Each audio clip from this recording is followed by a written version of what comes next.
শ্রী শ্রী রামকৃষ্ণ কথামৃত চতুর্থ পরিচ্ছেদ। ব্রাহ্ম সমাজ কেশব ও নির্লিপ্ত সংসার, সংসার ত্যাগ। পূর্বকথা কেশবকে শিক্ষা, নির্জনে সাধন জ্ঞানের লক্ষণ। সদরওয়ালা বলিতেছে, মহাশয়, সংসার কি ত্যাগ করতে হবে? শ্রীরামকৃষ্ণ, না, তোমাদের ত্যাগ কেন করতে হবে? সংসারে থেকেই হতে পারে, তবে আগে দিন কতক নির্জনে থাকতে হয়। নির্জনে থেকে ঈশ্বরের সাধনা করতে হয়।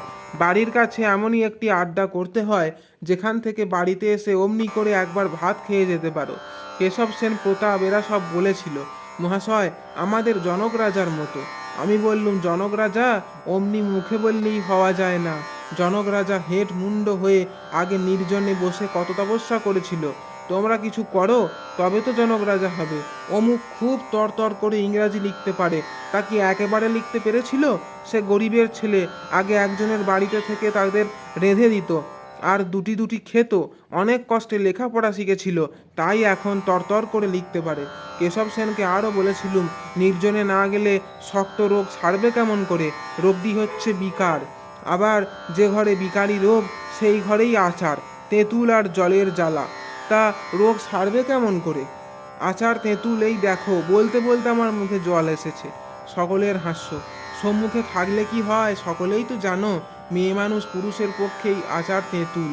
ভোগ বাসনা, জলের জ্বালা, বিষের তৃষ্ণা শেষ নাই। আর এই বিষয় রোগীর ঘরে, এতে কি বিকার রোগ সারে?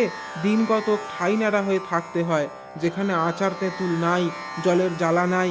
তারপর নিরোগ হয়ে আবার সেই ঘরে এলে আর ভয় নাই। তাকে লাভ করে সংসারে এসে থাকলে আর কামিনী কাঞ্চনে কিছু করতে পারে না। তখন জনকের মতো নির্লিপ্ত হতে পারবে। কিন্তু প্রথমাবস্থায় সাবধান হওয়া চাই, খুব নির্জনে থেকে সাধন করা চাই। অশ্বত্থ গাছ যখন চারা থাকে তখন চারিদিকে বেড়া দেয়, গাছে ছাগলে যাতে পাছে ছাগল গরুতে নষ্ট করে। কিন্তু গুঁড়ি মোটা হলে আর বেড়ার দরকার থাকে না। হাতি বেঁধে দিলেও গাছের কিছু করতে পারে না। যদি নির্জনে সাধন করে ঈশ্বরের পাদপদ্মে ভক্তিলাভ করে বলো বাড়ি গিয়ে সংসার করো, তাহলে কামিনী কাঞ্চনে তোমার কিছু করতে পারবে না। নির্জনে দই পেতে মাখন তুলতে হয়।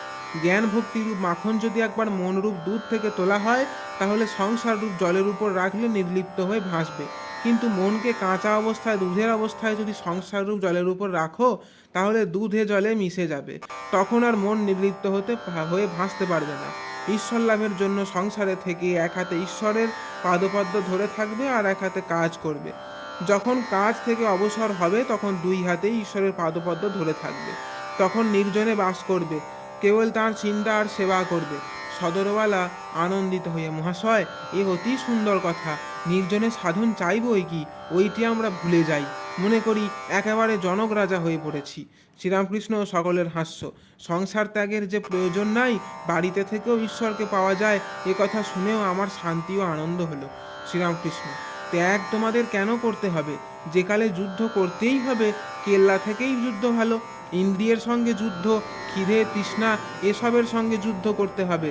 এ যুদ্ধ সংসার থেকেই ভালো। আবার কলিতে অন্নগত প্রাণ, হয়তো খেতেই পেলে না, তখন ঈশ্বর ঢিশ্বর সব ঘুরে যাবে। একজন তার মাকে বলেছিল, আমি সংসার ত্যাগ করে চললুম। মাকটি একটু জ্ঞানী ছিল। সে বললে, কেন, তুমি ঘুরে ঘুরে বেড়াবে? যদি পেটের জন্য 10 ঘরে যেতে না হয় তবে যাও। তা যদি হয় তাহলে এই ঘরটাই এক ঘরই ভালো। তোমরা ত্যাগ কেন করবে? বাড়িতে বরং সুবিধা, আহারের জন্য ভাবতে হবে না। সহবাস সাদারার সঙ্গে তাতে দোষ নাই। শরীরের যখন যেটি দরকার কাছেই পাবে। রোগ হলে সেবা করবার লোক কাছে পাবে। জনক, ব্যাস, বশিষ্ঠ জ্ঞান লাভ করে সংসারে ছিলেন। এরা দুখানা তরবার ঘোরাতেন, একখানা জ্ঞানের, একখানা কর্মের। সদরওয়ালা, মহাশয়, জ্ঞান হয়েছে তো কেমন করে জানবো? শ্রীরামকৃষ্ণ, জ্ঞান হলে তাকে ঈশ্বরকে আর দূরে দেখায় না, তিনি বোধ হয় না, তখন ইনি হৃদয়ের মধ্যে তাকে দেখা যায়।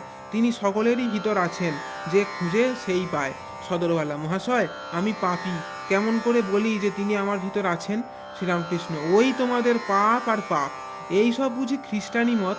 আমায় একজন একখানি বই দিলে, বাইবেল দিলে, একটু পড়াশোনা করলাম, তাতে তাতে কেবল ওই এক কথা, পাপ আর পাপ।